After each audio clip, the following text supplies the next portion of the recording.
Donc, c'est ça, la ruche, ça fait quand même, ça fait combien d'années, Maxime, que c'est parti en tant que Ben, tel? ouais, la ruche en soi, ça fait presque 10 ans. La ruche Centre du Québec, ça fait 2 semaines. C'est ça, exactement. Donc, c'est ça, la ruche, c'est quand même, c'est ça fait plusieurs années. Puis, effectivement, en fait, j'ai eu la chance, vraiment une semaine après mon entrée en poste, de pouvoir participer au lancement officiel de la ruche Centre du Québec. Et juste vous mentionner que c'est ça, c'est la 10e ruche, Maxime, si je ne me trompe pas, à être fondée finalement, à ouvrir. Oui, exactement. Mais il ne faut pas que tu me voles trop de ma présentation, par exemple. Excuse-moi, OK. Bon, il y en aura moins à dire, tu pourras parler plus de projets. Mais donc, effectivement, Maxime pourra plus vous expliquer la ruche, son développement, etc. Mais ce que je voulais dire, c'est que je voulais vraiment quand même mentionner que Chantal Tardif, donc la directrice qui m'a précédée, a travaillé fort avec les partenaires au centre du Québec pour que la ruche puisse être développée ici. Elle était déjà présente en Mauricie puis dans d'autres régions. Mais c'est ça, Chantal a beaucoup travaillé pour aller chercher des partenaires, pour aller chercher des ambassadeurs. J'en dis pas plus, Maxime, tu pourras expliquer en quoi ça consiste. Mais c'est ça, le pôle était vraiment très, très impliqué pour l'implantation finalement de la ruche centre du Québec. Donc, c'est pour ça qu'on trouvait aussi très pertinent de pouvoir vous offrir une présentation aujourd'hui. Je pense que les personnes commencent à être pas mal toutes présentes. Julie, est-ce qu'il en manque, est-ce qu'il en manque encore un petit peu? Ouais. Bon, ben écoute, de toute façon, on va commencer pareil pour les personnes déjà présentes. Donc, je vais laisser la parole à Maxime simplement. Donc, au niveau des questions, je reprendrai à ce moment-là peut-être plus l'animation, puis je vous inviterai peut-être à lever vos mains virtuellement ou en vrai, là, mais pour que je puisse à ce moment-là, après ça, donner le tour de parole là, pour le plus au niveau des questions. Donc, Maxime, je te laisse la parole. J'arrête de voler ton punch. Oui, ben, bon matin tout le monde, puis merci Malka pour la présentation, puis pour l'invitation surtout. Mon nom, c'est Maxime Paliquette-Chapelot, comme tu l'as dit. Je suis directeur à la Ruche Centre du Québec. Aujourd'hui, tu sais, oui, je vais présenter ce que c'est la ruche, comment fonctionne le financement participatif, mais je pense que pour comprendre comment ça fonctionne, il faut comprendre justement un petit peu d'où est-ce que ça vient, puis comment c'est arrivé au Centre du Québec. Je vais vraiment passer au travers de tout ça. Comme Malka l'a dit, à la fin, on va avoir une période de questions. Je pense que je réponds quand même à beaucoup de choses dans ma présentation, mais il y a toujours des questions. Si jamais je ne suis pas en mesure de répondre là, à la question en soi, ça va me faire plaisir. Je vais la noter, je vais me prendre vos coordonnées, puis je vais vous répondre ensuite, simplement pour ne pas répondre n'importe quoi dans le vif de l'action, comme ça ici. Donc, moi, présentement, vous voyez, la Ruche Centre du Québec, je suis arrivé en effet là, en juin, donc quelques mois avant le lancement, mais ce n'était pas ma première expérience dans le monde entrepreneurial. J'étais directeur de la Jeune Chambre de commerce de Drummond avant. J'ai fait le saut. Je devais être ambassadeur à la Ruche Centre du Québec. J'ai été un peu recruté au travers de tout ça, puis finalement, je passais d'ambassadeur à employé. Et c'est ici que je suis aujourd'hui. Je vais aller vous présenter mon écran. Vous me direz si la présentation, est-ce que vous la voyez bien à l'écran? On voit des pouces. Parfait. Donc, la Ruche Centre du Québec, c'est quoi? Bon, on le dit, propulser vos idées grâce au financement participatif, mais en bout de ligne, c'est quoi le financement participatif? On va y arriver ensuite. On va faire ça en 4 étapes. Je présente un peu la ruche, son modèle, ce qui différencie des autres. Qu'est-ce que c'est faire campagne sur la ruche? Des exemples de projets concrets dont certains ont eu lieu au Centre du Québec. Puis ce serait quoi les prochaines étapes pour quelqu'un qui voudrait faire campagne? J'ai vu quand même plusieurs visages arriver depuis tantôt, on ne se mentira pas. Il y en a que je connais qui sont présents. Il y en a ici qui ont même déjà fait campagne sur la ruche. Donc, salut à Geneviève qui est dans la place. J'ai même une ambassadrice, Valérie, ici. Donc, on ne se mentira pas. Il y en a qui connaissent un peu le fonctionnement. Vous allez peut-être trouver que je me répète, mais en bout de ligne, ce sera l'occasion peut-être de rafraîchir la mémoire de certains et de donner des informations aux autres qui sont présents. Donc, la ruche. La ruche en soi, qu'est-ce que c'est? La ruche, c'est vraiment une plateforme web. C'est un mode de financement unique et régional qui permet à des entrepreneurs, et là, juste pour qu'on se comprenne, quand on parle d'entrepreneurs, on parle d'individus ou d'entreprises avec un projet entrepreneurial. Quelqu'un qui veut écrire un livre est un entrepreneur et non juste quelqu'un qui possède une entreprise, qui aimerait, dans le fond, financer un projet en amassant des fonds via sa communauté, que ce soit à coût de 5, 10, 30 dollars, en échange de ce qu'on va appeler des contreparties. Notre plateforme est 100% québécoise, soutenue par Desjardins. On a plusieurs partenaires d'envergure, MEI, Desjardins. Et ici, au Centre du Québec, on a des partenaires régionaux, dont le Pôle d'économie sociale, l'ARDEC, la SDED, la CDEVR et l'ensemble des MRC qui nous supportent au travers de tout ça. Beaucoup de partenaires régionaux et des partenaires à l'échelle de la province. L'élément à clé là, qui nous différencie des autres, je dirais qu'il y en a deux. Premièrement, c'est l'accompagnement. Quelqu'un qui va vouloir utiliser notre plateforme se trouve avoir un accompagnement vraiment de A à Z. Moi, en tant que directeur, je me trouve à offrir un accompagnement plus stratégique dans la mesure où est-ce que je peux mettre en relation avec les bonnes personnes. Ce n'est pas tout le monde qui arrive autant préparé. Il y a des gens qui ont des plans d'affaires, des gens qui n'en ont pas, ils n'en ont pas nécessairement besoin. C'est un travail de référencement que je fais avec eux, puis j'essaie de les aider à trouver des opportunités de financement additionnelles également. Donc, moi, j'offre un accompagnement stratégique. J'ai aussi une collègue qui, elle, se trouve à offrir un accompagnement au niveau de la plateforme. Donc, elle va vraiment accompagner au niveau de comment bien mettre les trucs, à quel endroit, vous allez voir un petit peu tantôt. Et au travers de tout ça, de ce système d'accompagnement-là, on a une quarantaine d'ambassadeurs au Centre du Québec qui sont des individus, autant propriétaires d'entreprises, des gens issus justement d'OBNL comme nous, qui ont l'entrepreneuriat et le développement de la région du Centre du Québec à cœur et qui sont là, oui, pour, je veux dire, prêcher la bonne parole, comme quoi c'est un bel outil, mais aussi pour donner des rétroactions via ce qu'on va appeler des cellules, qui sont l'occasion pour les gens qui ont des projets d'avoir des rétroactions d'individus de la région, donc l'aspect régional est important, sur leur projet. Donc, les mots à retenir sont québécois, accompagnement, puis financement additionnel, sur lequel je vais revenir tantôt, c'est-à-dire on a des opportunités uniques d'obtenir du financement supplémentaire pour les jeunes. Donc, ça, c'est la ruche en gros, puis on va l'extrapoler ensuite.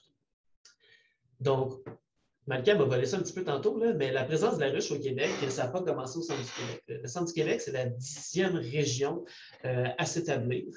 D'ici décembre 2023, l'objectif est d'être présent dans les 17 régions administratives. Ce n'est pas juste un objectif, c'est un mandat, ça va être fait.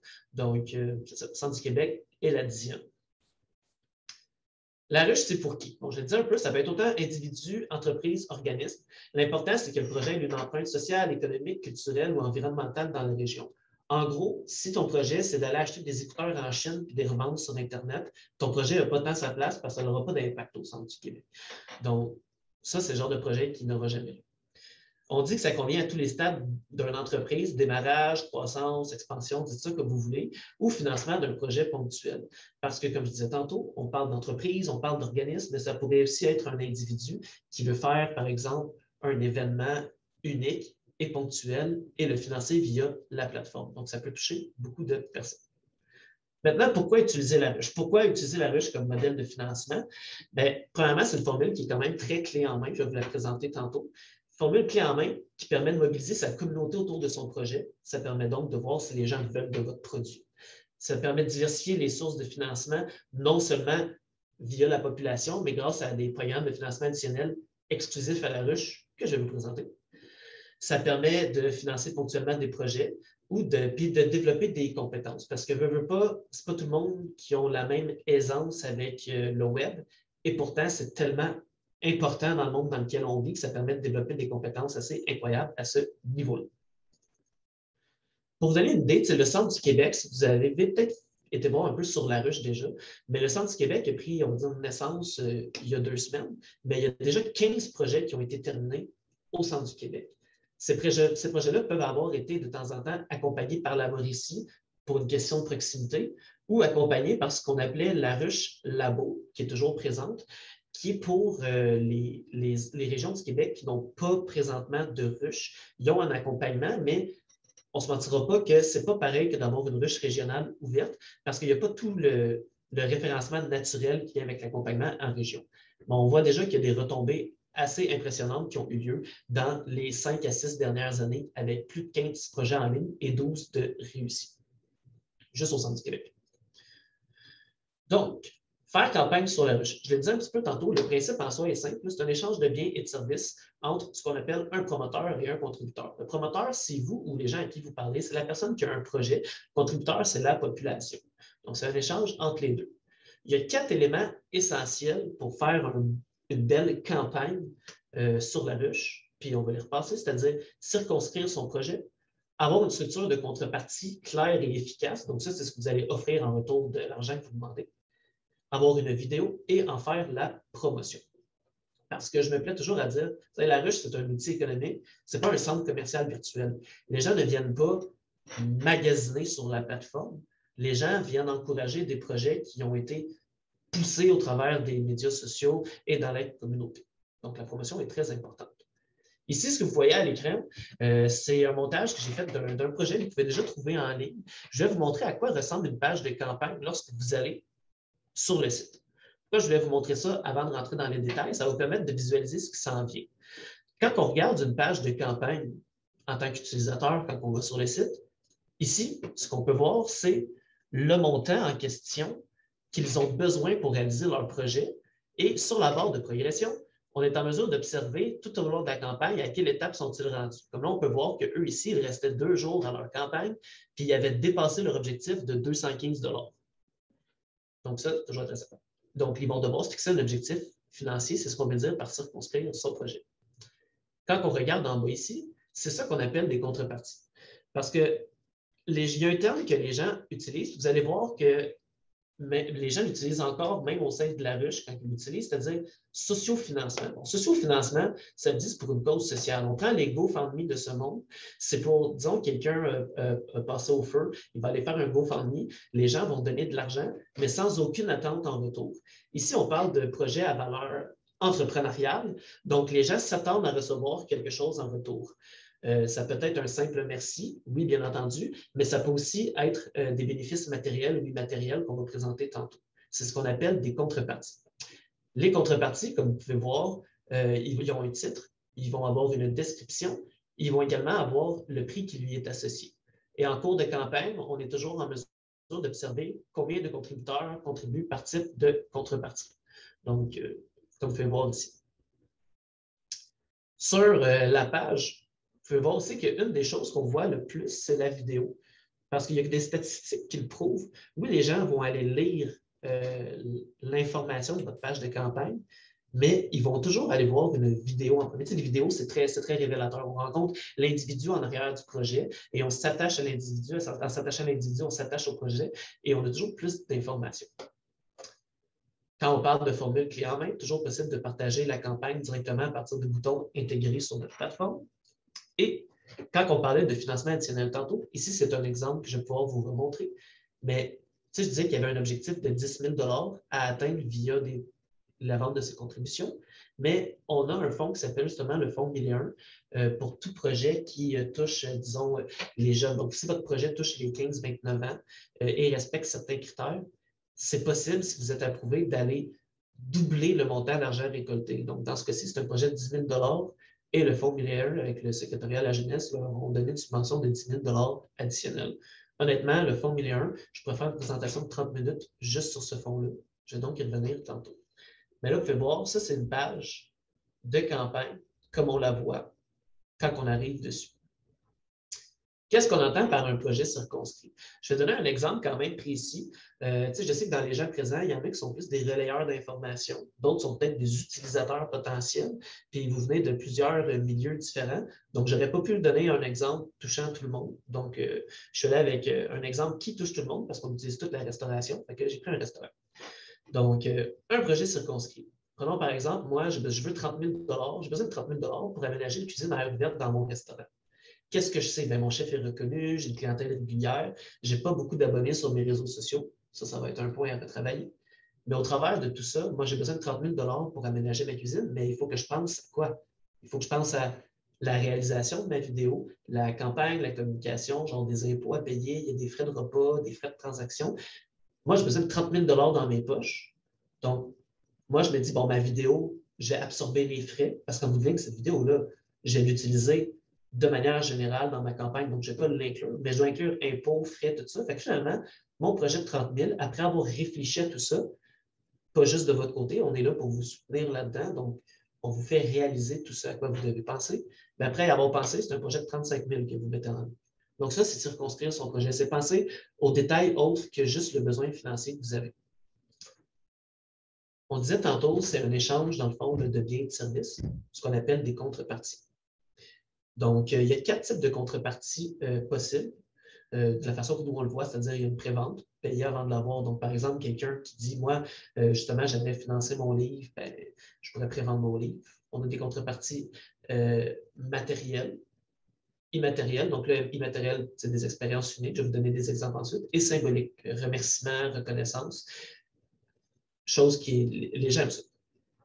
Exemple, relié à l'exemple que j'ai donné de la restauration. La contrepartie matérielle, ça pourrait être 50 vous allez obtenir 2 kilos de notre nouveau jerky végétalien lorsqu'on va l'avoir fait. Immatériel, à 100 un vin et fromage avec visite de notre cave à vin biologique en compagnie de notre chef renommé. Donc, vous n'obtenez rien de physique, vous vivez une expérience immatérielle. Donc, ça, c'est quand même important parce que des fois, les gens disent, j'ai un projet, mais moi, j'ai rien de tangible à donner aux gens, j'ai rien de physique. Ben, l'immatériel et le symbolique, vous allez voir, c'est très important, puis vous pouvez le mettre vraiment de l'avant. Prévente, donc ici, dans ce cas-ci, 150 pour un repas 3 services. Et symbolique, ben, je n'avais pas envie de mettre, disons, on pourrait dire 30 je vous donne une carte de remerciement, mais je voulais donner un exemple à plus haute valeur symbolique, qui est quand même fort apprécié. À 500 achetez votre place, ça permet de mettre une chaise à votre nom pour toujours. Ça touche autant les individus que les entreprises. Ça vous permet de non seulement concrètement appuyer le projet, mais de créer un lien là, avec la place. Les gens apprécient vraiment, puis les entreprises encore plus. C'est également possible, ça je ne vais pas m'attarder là-dessus, simplement pour ne pas vous étourdir, mais sachez que c'est possible aussi d'avoir des contributions en expertise professionnelle et en ressources matérielles. Donc, d'offrir, par exemple, vous, une expérience aux gens en échange d'une expertise quelconque. C'est possible de le faire, mais c'est tellement du cas par cas précis selon votre type de projet qu'on y reviendra lorsque ce sera le cas. Vous avez vu tantôt, je vous disais, une vidéo, c'est vraiment, c'est important, c'est l'heure de la guerre. Ben, la vidéo, ça dit, c'est l'outil par excellence pour promouvoir votre campagne. Donc, il va y avoir quand même quelques critères que nous, on va recommander au départ. Sans toutes les énumérer, il y en a ici, on disait circonscrire son projet, inviter les gens à prendre part à l'action. Pensez aux sous-titres, je ne sais pas si vous le savez, là, mais il y a une statistique qui est sortie, puis là, ça se peut qu'elle soit plus bonne parce que ça change tout le temps. Mais il y a environ 80% des gens sur Facebook qui regardent leurs vidéos, pas de son. Donc, tu sais, des fois, le soir, on est couché, on regarde la vidéo, mais on ne met pas le son, on met les sous-titres. Et les sous-titres générés automatiquement ne sont pas toujours efficaces dans le cas d'une vidéo. Parfois, c'est quand même très drôle ce qui va ressortir. Donc, c'est quand même quelque chose d'intéressant à penser. Tous ces petits détails-là, tu sais, les gens n'y pensent pas nécessairement à prime abord. On est là pour vous aider à y penser. Et d'ailleurs, on a même le 19 octobre, c'est quelque chose de nouveau. On va offrir une formation sur comment bien réussir sa vidéo. Donc, c'est une formation qui va être faite là, sur notre page Facebook. Donc, ça peut être super pertinent. Je vais vous envoyer ça aussi plus tard. Cercle des contributeurs. Bon, qu'est-ce qu'on veut dire par là? J'ai parlé justement, il n'y a pas si longtemps que ça, à une promotrice qui a fait campagne, puis en bout de ligne, elle va avoir financé son projet, mais elle va l'avoir financé en réussissant à activer seulement les gens autour d'elle, c'est-à-dire amis, famille, collègues, les gens qui l'auraient déjà appuyé. C'est là que devient important la campagne, puis c'est là qu'on va donner des recommandations aussi. Parce qu'il y a toujours vous au centre de votre projet, vos amis, famille, collègues qui vont vous appuyer, vos fans, mais grâce à cet outil-là, ça vous permet aussi d'aller essayer de toucher les autres. Comment?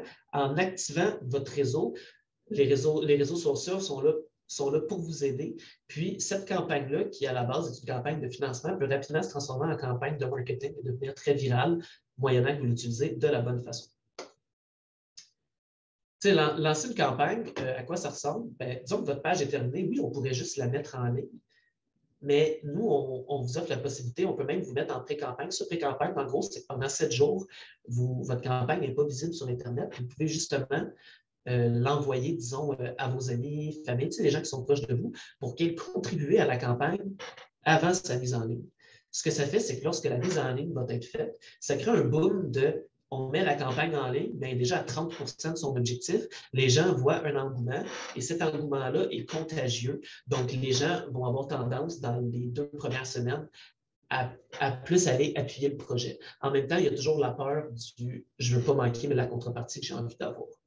Également, il y a une phase d'inscription très pratique pour ceux qui recueillent, dans le fond de base, des courriels pour notifier les gens la campagne va être mise en ligne. Vous allez voir, je donne quand même beaucoup d'informations parce que c'est important de tout effleurer. Mais je le dis tout le temps, à partir du moment, là, suite à la présentation, que vous soyez futur utilisateur, relayeur d'informations, que vous avez des questions plus pointues, que vous n'avez pas posées en public, moi, je suis super accessible. N'hésitez pas à me recontacter là, à la fin. Donc là, on a la campagne, elle a été mise en ligne, on a atteint notre objectif. Pourquoi s'arrêter à notre objectif de 35 000 pour avoir la cuisine? Pourquoi est-ce que je m'arrêterais à ça? Est-ce que je veux arrêter ma campagne? Bon, on a toujours la possibilité de créer, lorsqu'on crée la page de campagne, un deuxième objectif qu'on va appeler flexible. Qu'est-ce qu'on veut dire par flexible? C'est que le nerf de la guerre avec une campagne, c'est que votre objectif, vous devez l'atteindre. Vous vous fixez un objectif de 35 000, vous devez atteindre votre 35 000 pour recevoir le financement. Et tant que le 35 000 n'est pas atteint, il n'y a pas personne qui est débuté, il n'y a pas personne qui reçoit d'argent. C'est une belle expérience, mais vous voulez l'atteindre. Une fois que celui-ci est atteint, c'est considéré comme accompli, mais on peut aller pousser plus loin. Pourquoi pas avoir un deuxième objectif flexible qui, lui, n'impactera pas la réussite de votre campagne, mais va pouvoir permettre de lui donner un second souffle. Mais ça, c'est ce qu'on va appeler flexible. C'est-à-dire, on prend un exemple dans ce cas-ci, le petit Chamonix s'était dit, bon, écoutez, on s'était mis une campagne de 15 000, mais maintenant, si on se rend à 22 000, on va revitaliser nos installations de T-bar et la cabine. Ça veut dire que vous vous engagez, si vous atteignez 22 000, à faire ça, mais en bout de ligne, si vous ne l'atteignez pas, votre campagne reste un succès quand même. Donc, ce n'est pas parce qu'ici, il est à 20 055 qu'il n'a pas réussi la campagne. Vous remarquerez par contre, dans ce cas-ci, ça c'est juste un petit détail, que justement ce projet-là avait été approuvé au fonds 1001, le fonds que je disais tantôt qui double le montant récolté, mais le montant doublé est toujours sur l'objectif que vous avez fixé. Donc, il y a quand même récolté un 5 000 additionnel qui ne sera pas doublé, mais c'est quand même important d'être réaliste dans les objectifs qu'on se fixe basés sur le réseau qu'on a. Parce que le réseau, la structure de contrepartie et la vidéo, c'est les trois clés du succès d'une campagne. Donc, vous voyez un petit peu, je parlais, on a des fonds additionnels. C'est quand même intéressant, moi, dans mon accompagnement stratégique, quand quelqu'un m'arrive avec une idée de projet, de me dire, est-ce que ton projet pourrait cadrer avec un de nos deux financements additionnels principaux, qui sont le fonds 1001 et le fonds -C+. Pourquoi? Parce que s'il cadre, c'est de l'argent supplémentaire que vous pouvez aller chercher. C'est une source de motivation pour vous. C'est une source de motivation pour les gens qui vous appuient de savoir que chaque dollar qu'ils vous donnent est soit doublé ou 1,5 fois sa valeur. Donc, moi, je vais toujours voir avec vous s'il y a possibilité de. Le fonds -C+, pour vous dire ça brièvement, c'est vraiment accessible à tous ceux qui vont utiliser la plateforme. Puis c'est pour les projets qui favorisent la réduction des déchets à la source, le réemploi, la prévention, pas le recyclage, mais sinon, ce qui touche le facteur environnemental peut avoir une chance d'y aller. On a des épiceries à zéro déchet, entre autres, puis des paniers bio, puis plusieurs dans le fond, projets qui ont déjà été mis de l'avant. C'est quand même un appariement de 50 jusqu'à concurrence de 25 000. En gros, vous avez un projet de 30 000 qui est approuvé, vous le réussissez, c'est 15 000 additionnels que vous recevez. Il y a plusieurs conditions, mais si vous voulez, il y a une séance d'information jeudi, le 7 octobre à midi. Donc, si vous sentez que c'est quelque chose qui peut vous toucher, c'est un 40 minutes là, qui extrapole un peu plus sur le sujet et qui vaut la peine. Il y a le fonds 1001, c'est ce que je disais tantôt. Ça, c'était le premier fonds majeur qui a été déposé. Votre projet, s'il s'adresse principalement à des jeunes de 15 à 29 ans, on dit qu'il répond à au moins un des objectifs de la politique d'action jeunesse 2021-2024. Je ne vais pas, encore une fois, vous étourdir avec, mais la politique jeunesse, dites-vous que c'est 21 critères différents et que vous devez cadrer dans un seul de ces 21 critères-là avec votre projet pour être accepté. Donc, par exemple, favoriser l'accès à la culture, favoriser un mode de vie sain et actif. Donc, il y a 21 critères différents comme ça que je vais pouvoir envoyer avec la présentation à la fin si vous le désirez. Mais encore une fois, il y a une séance d'information plus complète sur le fonds 1001 qui s'en vient le jeudi 21 octobre. Entre-temps, le jeudi 21 octobre, ça reste quand même dans 2 jours. Donc, d'ici là, moi, je reste disponible pour vous donner plus d'informations. Mais l'idée en soi, c'est, un projet, c'est intéressant d'activer la population autour, mais activer les entreprises aussi. Donc, c'est ça vous demande d'activer une entreprise au moins qui contribue à votre projet, puis la population. Puis c'est un peu ce que je disais tantôt, si vous arrivez à votre objectif, le secrétariat à la jeunesse va donner l'équivalent. Donc, un objectif de 15 000 accompli selon les critères, 15 000 du secrétariat à la jeunesse vous est remis ensuite. C'est vraiment une source de motivation incroyable. Donc, c'est important de voir si votre projet peut cadrer. Donc, tu sais, la ruche, ça reste quand même un modèle d'affaires. L'argent ne tombe pas du ciel. Donc, comment est-ce qu'on fonctionne? Ben, on a des frais de gestion qui, en passant, aucun frais n'est facturé à personne tant que l'objectif n'est pas atteint. Tu sais, les promoteurs ne reçoivent pas d'argent, ils n'ont pas de frais à payer, les gens ne seront pas débités tant que l'objectif n'est pas atteint. Advenant l'atteinte de celui-ci, c'est 5 du montant recueilli qui sont les frais de la ruche. Moi, je me plais toujours à dire que c'est 5 des frais et il y a aussi 3 de frais Stripe, qui est dans le fond notre partenaire de paiement. Donc, on parle d'un total de 8 de frais. Mais la réalité, c'est que, quand on circonstitue le projet, on vous aide à tenir compte de ces frais-là dans les finances que vous avez besoin. Mais également, je dis toujours, oui, c'est 8 de frais, mais en bout de ligne, vous obtenez 92 de quelque chose que vous n'auriez pas obtenu de toute façon. Donc, l'idée, c'est de vraiment bien circonscrire son projet, d'inclure les frais, puis c'est ça. Donc, des exemples de projets. Des projets, il y en a vraiment beaucoup. Ça ne veut pas dire que ceux que je vais vous présenter cadrent nécessairement avec vous personnellement, mais vous allez avoir l'occasion de l'observer. J'ai pris parmi les projets que je vais vous présenter des projets d'ailleurs qui ont lieu au centre du Québec. À Bécancour, il y a eu le chemin du lac. Le chemin du lac, ce que j'aime et pourquoi je le prends, c'est que c'est un projet qui avait un objectif de 7 000 $ qui a été financé à 10 000 $ et qui n'avait pas de financement additionnel. Donc, ça prouve que quand on a une bonne idée, une belle vidéo, une belle structure de contrepartie et un réseau à activer, on est capable de réussir au-delà même de son objectif, et ce, même sans financement additionnel. Le chemin du lac, dans le fond, pour vous résumer brièvement, il y a une belle page de campagne, mais l'idée, c'était de faire un chemin de marche de style Compostelle autour du lac Saint-Pierre. C'est comme 200 kilomètres de sentiers de terre et d'eau circulaire qui vous ramènent au point de départ. Donc, c'est un beau projet que je vous inviterai à découvrir, mais je l'avais mis ici pour vous prouver que c'est possible de réussir, et ce, même sans financement additionnel. On avait ici Ensemble vers de nouveaux horizons, ce qui se trouve être le titre de la campagne, mais qui était mis de l'avant par Axor, qui est une coopérative de développement artistique à Drummondville, donc au centre du Québec.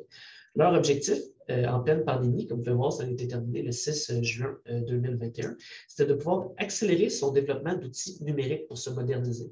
Parce que de par le principe même de la galerie d'art avec la COVID, ils ne pouvaient pas nécessairement faire la campagne de financement qu'ils font habituellement, parce que tu as comme une centaine de personnes qui vont les voir, ce n'était pas possible. Chose à noter que vous pouvez remarquer ici, c'est quelque chose que les gens, je disais tantôt, utilisent, mais vous voyez, c'est écrit campagne de sociofinancement au profit d'Axor. Ça, c'est un truc que je vous dis tout de suite, si vous êtes capable de vous mettre dans votre vocabulaire, nous, on utilise le terme financement participatif. Pourquoi? Je l'ai dit tantôt. Sociofinancement, ça reste un terme qui est bon, vous pouvez l'utiliser, mais sociofinancement est souvent associé à des causes sociales. Donc, ma maison passe au feu, je récolte de l'argent, et ainsi de suite. Activer les médias, c'est quelque chose qui est quand même très intéressant dans le cadre d'une campagne de financement participatif. Et souvent, quand on emploie le terme sociofinancement, les médias reçoivent vraiment beaucoup de demandes en lien avec la promotion de campagnes de sociofinancement de par le monde dans lequel on vit. Par contre, les demandes en lien avec les campagnes de financement participatif, et donc qui sont des projets entrepreneuriaux qui vont avoir un impact économique dans la région, il y en a un peu moins. Donc, ne serait-ce qu'utiliser cette dénomination-là peut vous donner plus de chances de succès de faire mousser votre campagne. Ça, je vous dis tout de suite. Vous allez voir, justement, eux, leur campagne. Vous voyez en bas ici, c'est écrit FinAd plus 1 000 $. Mais je dis toujours, c'est la ruche soutenue par Desjardins. C'est pas parce que vous faites campagne que Desjardins va vous appuyer, mais Desjardins est très proche de la ruche. Et dans ce cas-ci, Desjardins avait appuyé pour 500 $ la campagne. Et on a la CDRQ qui appuyait aussi pour 500 $ la campagne, advenant le succès de celle-ci. Donc, en bout de ligne, c'est 1 000 $ additionnels qui vont avoir été cherchés.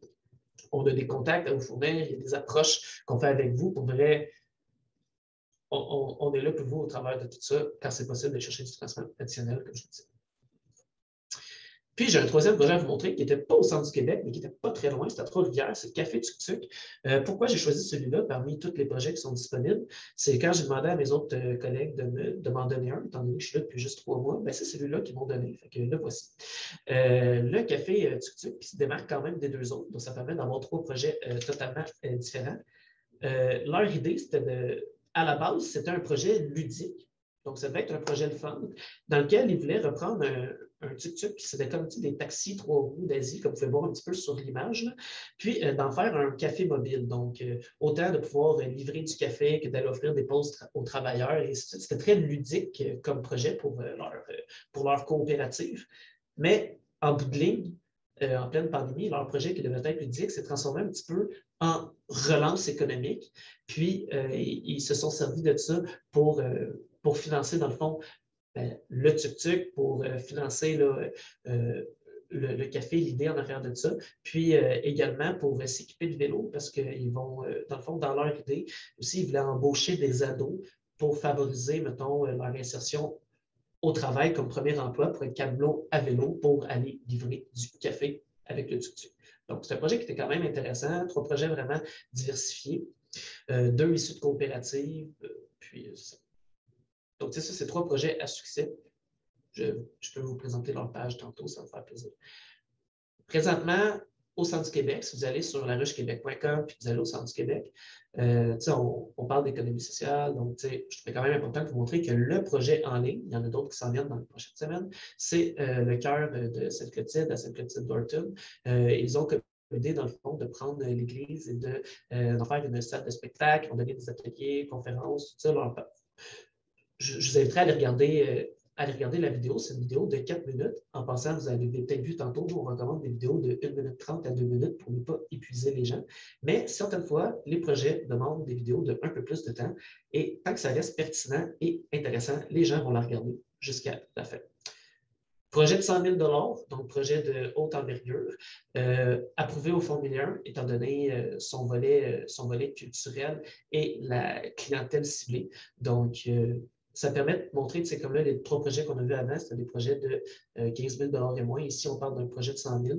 Donc, pour vous donner une idée, le projet le plus petit qui a été fait sur la ruche, c'était un peu moins de 500 de mémoire. Puis le plus haut, c'est 200. Le plus haut qui n'est pas une campagne d'achat local était de 250 000. Donc, on joue dans les deux extrêmes pour les projets possibles. Donc là, on passe au travers un petit peu tout ça, comment la plateforme fonctionne, l'accompagnement, le financement additionnel, plateforme clé en main qu'on vous montre comment bien l'utiliser, des ambassadeurs, plus d'une quarantaine avec qui on peut vous mettre en contact selon les besoins et les intérêts. On vous avait vu Maxime, quelques projets. Maxime, il est presque 8h40. Est-ce que tu es capable de finir ça en quelques minutes? Regarde bien ça. Merci. Donc, parcours d'un promoteur, ça ressemble à quoi normalement? Une séance d'information. Dites-vous que c'est un petit peu ça que vous avez déjà eu. Puis vous allez voir ici, donc on crée un projet, on rencontre l'équipe, puis on vous regarde pour le financement. L'important à voir ici, c'est la cellule qui était la dernière rétroaction avec les ambassadeurs avant une mise en ligne. On y reviendra. Équipe au Centre du Québec, moi, et Nejma, qui est ma spécialiste en activation de projet, ma spécialiste de la plateforme. Donc, une fois que vous avez créé un projet, vous allez être mis en contact avec elle pour qu'elle vous accompagne au niveau de la plateforme. Vous pouvez voir ici plusieurs personnes en arrière de nous au niveau corporatif qui nous supportent également. Donc, là, je passe ça brièvement, mais on a beaucoup d'ambassadeurs centrifois, dont Valérie, qui est présente avec nous de chez ORAP. Donc, s'il y en a d'autres qui sont présents que je n'ai pas vu, je suis désolé. Oui, Pascal Morin aussi, que j'ai vu de la MRC tantôt. Donc, plusieurs personnes ici. Donc, ça, c'est nos ambassadeurs. Donc, et voilà. Il me restait moins de 2 minutes pile. J'étais timé.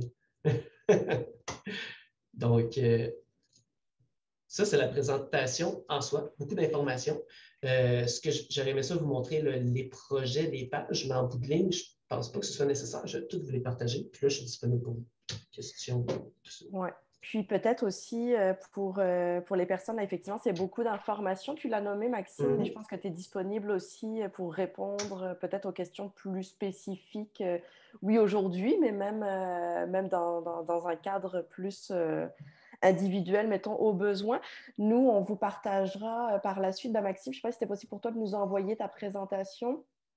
Oui, ben dans le fond, là, j'allais mettre des choses dans le chat, mais ce que je vais faire par courriel, c'est que je vais envoyer la présentation, puis je vais quand même envoyer pour le fonds 1001 juste Oui, la grille des 21 points, puis je vais envoyer le lien vers les projets que j'ai présentés. Fait que je vais envoyer un courriel quand même parfait. détaillé avec toutes les informations, facile à se retrouver. Puis comme tu l'as dit tantôt, oui, je reste disponible parce qu'une séance d'information reste toujours beaucoup d'informations. Oui. Il y a des informations qui sont spécifiques à chaque milieu, chaque type de projet qu'on ne peut pas aborder dans la totalité en une seule séance.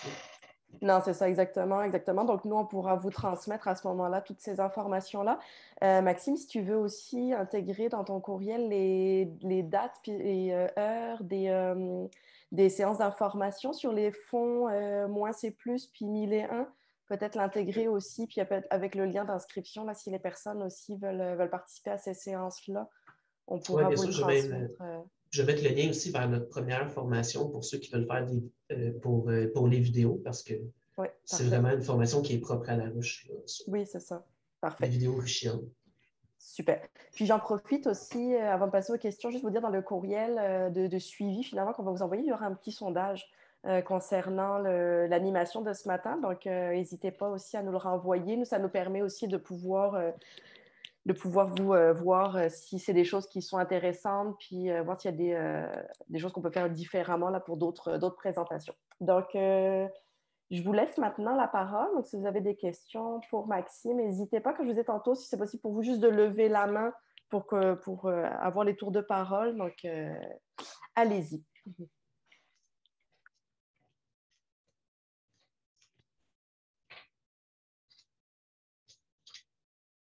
S'il n'y a pas de questions, ça peut être des recommandations, des commentaires, je suis ouvert. Là.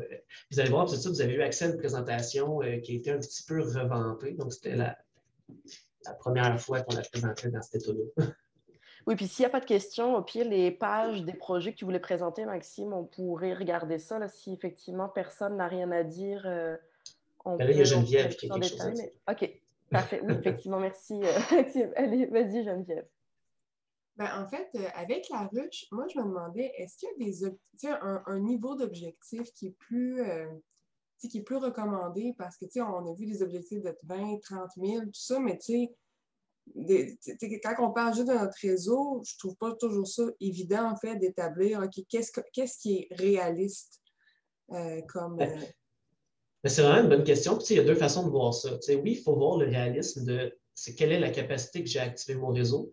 Mais en bout de ligne, ça reste une campagne de financement. Donc, les gens, les entreprises qui viennent, en bout de ligne, on vient avec un projet qu'on veut financer, ce qui veut dire qu'on a quand même un besoin financier à atteindre.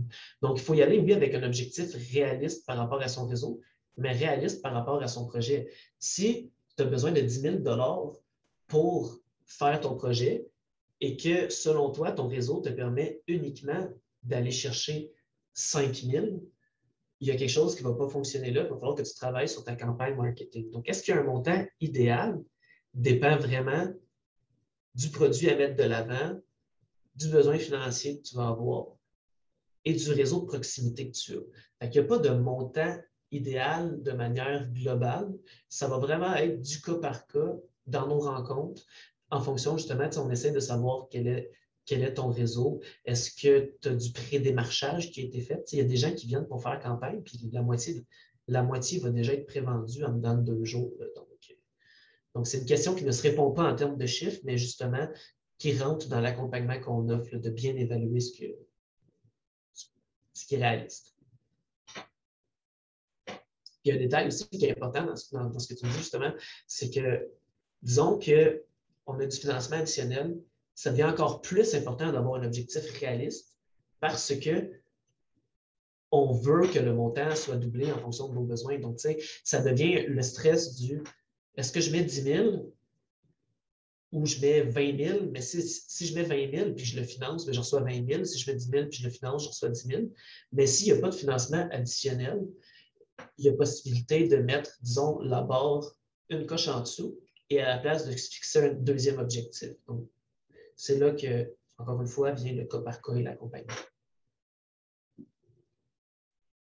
Puis, si je peux me permettre un petit commentaire, Geneviève, en lien avec ta question aussi, pour avoir déjà utilisé la plateforme La Ruche il n'y a pas si longtemps pour un projet là, qui était soutenu par Desjardins, je pense que faut pas se cacher non plus que ça ne vient pas comme par magie, l'argent qui est là-dessus. Ça prend un petit peu quand même de la peau, c'est-à-dire qu'il faut être il faut relayer l'information, il faut s'assurer d'avoir notre réseau, puis tout ça. Fait que je pense que dans l'idéal, là, c'est vraiment un objectif qui est réalisable et réaliste, qui va aussi vous motiver à travers tout ça, puis motiver les contributeurs à donner à votre projet. Mais je vous dirais que peu importe le projet, je pense qu'à quelque part, Maxime, tu pourras peut-être me le dire aussi, là, mais à travers tout ça, c'est pour ça qu'on est là aussi, les ambassadeurs, pour nous challenger les projets qui sont là, pour probablement aussi avec l'équipe de La Ruche, là, vous aider à travers tout ça à développer des objectifs.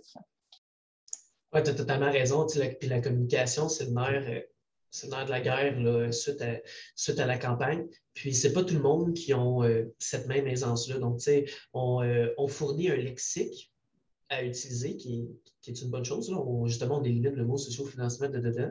On a aussi des templates de communiqués de presse qui sont possibles d'être utilisés.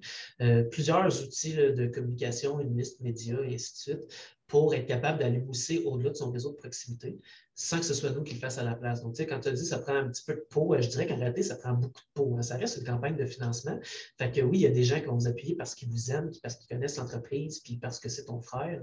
Mais c'est certain que l'idée, c'est un projet entrepreneurial. Faire campagne sur La Ruche, c'est un projet entrepreneurial pour financer un projet entrepreneurial. Ça prend de la peau. Ben, un peu en lien avec vos deux commentaires, tout ça, qu'est-ce qui se passe quand on n'atteint pas l'objectif? Personne n'est débuté en bout de ligne. Il y a deux façons. Moi, je vois ça comme une expérience. Fait qu'en bout de ligne, les contributeurs ne sont pas débutés. Le promoteur, celui qui a fait le projet, ne reçoit pas d'argent. C'est le côté il ne se passe rien. Il n'y a pas moyen d'avoir, mettons, une extension ou de pouvoir refaire la même campagne mais avec un objectif moindre ou je ne sais pas quoi. Oui, c'est déjà arrivé là, plusieurs fois, même dans le passé, qu'il y a des gens qui ont échoué leur campagne. Ça a été une bonne leçon. Ils sont allés la retravailler, puis ils sont retournés en ligne quelques mois plus tard. Donc, oui, c'est totalement possible. L'extension en soi n'est pas possible. Les campagnes sont d'une durée de 30 à 90 jours. Dans notre accompagnement, on va vous donner des recommandations en fonction de la période de l'année où est-ce qu'on est et de votre type de projet, parce qu'il y a des périodes de l'année qui favorisent certains types de projets aussi. Donc là, ça s'en vient pas pire dans le temps des fêtes. Puis, c'est ça. Fait qu'il n'y a pas d'extension possible. Puis, c'est un échec ou une expérience, là, et un apprentissage. c'est ça les choses. Puis effectivement, Maxime, j'ajouterais peut-être, tu l'as nommé tantôt, mais par rapport à ça aussi, on peut le voir aussi, cette campagne-là, comme un test. Si ton projet ou ton idée d'activité n'atteint pas son financement, c'est peut-être parce qu'elle est mal formulée, peut-être parce que... Donc là, effectivement, je pense que ça peut être vu non pas comme un échec, exactement comme tu le disais, Maxime, mais plus comme un apprentissage. Puis à ce moment-là, ça peut valoir le coup de le reformuler ou effectivement de revoir le financement ou de revoir peut-être la présentation du projet. Parce que si on n'a pas réussi à aller chercher la population, c'est qu'il y a peut-être effectivement quelque chose à apprendre de ça. Donc je pense que c'est aussi important de le voir comme ça aussi, non pas comme « Ah, ben mon projet ne marche pas, tant pis ». C'est comme « Ben non, peut-être qu'il suffit juste de l'amener d'une autre manière ». Donc je pense que il y a des très, très beaux projets, très, très bien structurés, avec une très belle vidéo et une très bonne structure de contrepartie qui vont échouer parce que la communication et l'activation du réseau n'y étaient pas. Donc, il y a plusieurs raisons qui peuvent faire qu'une campagne ne soit pas un succès et que les gens vont revenir. Le taux de succès avec la plateforme est de manière générale autour de 80 %. Quand il y a du financement additionnel, c'est autour de 98 %. Sous toute réserve, je dirais pas, on ne peut pas dire que l'objectif, ce soit d'atteindre un 100 % parce que c'est un outil de financement qui sert aussi d'outil justement d'études de marché. Études de marché impliquent qu'il y ait des projets qui ne réussissent pas parce que c'est la raison pour laquelle ils ont utilisé la plateforme. Mais au travers de tout ça, notre modèle financier implique qu'on vous aide à faire en sorte de fournir les outils que nous, on a pour vous aider à réussir, mais il y en a qui vont pas réussir, c'est sûr et certain. Il y avait Andréane qui avait une question. Oui, j'aimerais ça savoir, c'est quoi le rôle des ambassadeurs au sein de La Ruche? Oui, c'est vraiment le fun comme question parce que leur rôle est comme décomposé. Je le disais un petit peu tantôt, premièrement, c'est des individus qui ont vraiment le développement de la région à cœur. Donc, ils sont des très bons porte-parole, mais au-delà de ça, c'est un outil de référencement. Ils ont chacun leur spécialité, autant que ce soit en entrepreneuriat, au sein des organismes, des sociétés de développement économique, ce qui veut dire que c'est possible de vous mettre en relation avec eux moyennant la pertinence. Et également, avant la mise en ligne, il y a ce qu'on appelle une cellule. Une cellule, c'est, toi, ton projet est complet. Il est prêt, là, tu serais prêt à le mettre en ligne.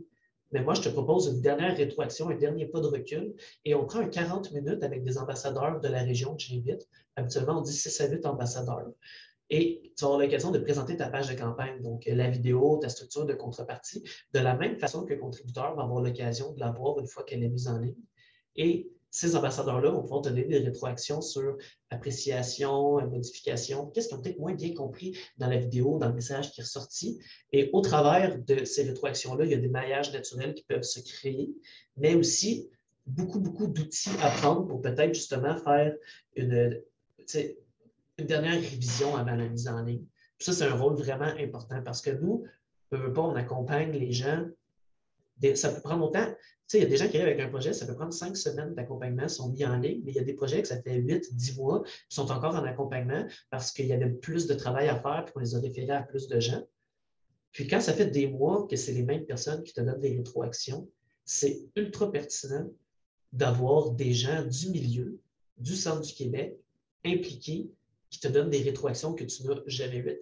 Entendre la même chose de la bouche de quelqu'un d'autre, des fois, ça fait du bien aussi. Parfait, merci beaucoup. Puis j'en profite pour nommer Maxime, tu disais, je pense que Valérie Bédard de Rapé est ambassadrice déjà, c'est ça? Puis, oui, à moins que je ne m'abuse, il y a Valérie, Pascal et toi. Parfait, c'est ça. Voilà, merci. C'est ce que je voulais nommer. Geneviève a relevé la main. Oui, en fait, c'est une question par rapport à l'expérience que nous, on a eue parce qu'on a fait une campagne, justement, très récemment, là, en 2021. Et nous, l'enjeu qu'on a vécu, c'était que notre réseau est essentiellement composé de personnes âgées. Et bien honnêtement, c'était pas évident pour eux de faire une contribution en ligne. C'était pas non plus. Ben, il y en avait qui étaient comme mal à l'aise de le faire, donc qui n'étaient pas sécuritaires, si on veut. Il y en a d'autres aussi qui étaient en fait, qui comprenaient juste pas le système, tout ça. Est-ce que présentement la ruche travaille pour rendre ça plus accessible, plus facile? Parce que nous, en fait, il a fallu qu'on fasse. Les gens ils venaient nous faire des dons chez nous, puis nous, on a payé, on a, dans le fond, mis ces dons-là avec notre carte de crédit. On trouvait ça un peu ridicule, l'espèce de transfert, parce qu'on savait qu'en plus, il y avait une tarification qu'on aurait pu s'éviter. En tout cas, on trouvait ça ridicule. Alors, j'aimerais bien avoir ta réponse là-dessus. Pour répondre directement à la question de si on peut rendre ça plus accessible, je pense que dans les faits, la plateforme, elle l'est déjà quand même vraiment beaucoup. C'est-à-dire, pour quelqu'un minimalement à l'aise avec la technologie, aller contribuer, c'est simple. C'est certain que comme n'importe quelle plateforme qui gagne à se faire connaître, il peut avoir une certaine clientèle plus réfractaire à l'utiliser, justement par le stress d'utiliser sa carte et ainsi de suite. Dans un cas vraiment précis comme celui-là, parce que c'est une clientèle plus âgée, ça va faire partie justement du démarchage, à savoir est-ce que votre clientèle cible rapprochée est propice à cette utilisation-là? Sinon, est-ce que ce serait possible de peut-être faire parler des personnes âgées dans la vidéo pour encourager les gens à aller contribuer? Tu sais, aller faire compte. Si le problème n'est pas le message du projet, mais plus le message de vous pouvez utiliser sécuritairement la plateforme à cause que la clientèle, dans ce cas-ci, était âgée. Peut-être que moi, la recommandation que j'aurais donnée, c'est dans la vidéo de faire parler justement des gens plus âgés qui vont aller toucher personnellement cette personne-là qui est réfractaire pour lui dire d'aller encourager. Donc, ça pourrait être une façon. C'est très du cas par cas, puis là, c'est un cas très spécifique, mais c'est certain que dans ce cas-ci, il y aurait eu moyen d'y aller. Il peut toujours avoir des gens qui n'en ont pas de carte de crédit, qui n'en ont pas d'ordinateur, qui n'en ont pas de téléphone. C'est sûr que dans le cas du financement, dans le cas d'une campagne de financement participatif qui utilise une plateforme web, c'est peut-être un petit peu moins la clientèle type qui est ciblée. Mais par contre, c'était un moyen ingénieux dans votre cas que vous avez utilisé Mais je comprends ton point. Surtout dans le cas de votre campagne, il n'y avait pas vraiment de financement additionnel conséquent. Donc, c'est certain que cette mécanique-là était différente. Mais dans un cas précis comme ça, il faudrait s'asseoir et regarder comment on fait. Mais moi, j'aurais fait parler, disons, de personnes âgées que les gens connaissent. En plus de tout, ça peut être intéressant là, d'aller chercher peut-être si on parle dans le cas d'une personne âgée, aller chercher un porte-parole, dans le fond, qui touche leur bassin d'âge, puis qui est pertinent dans la région en plus de ça. Puis, il y aurait une connexion naturelle qui se serait faite.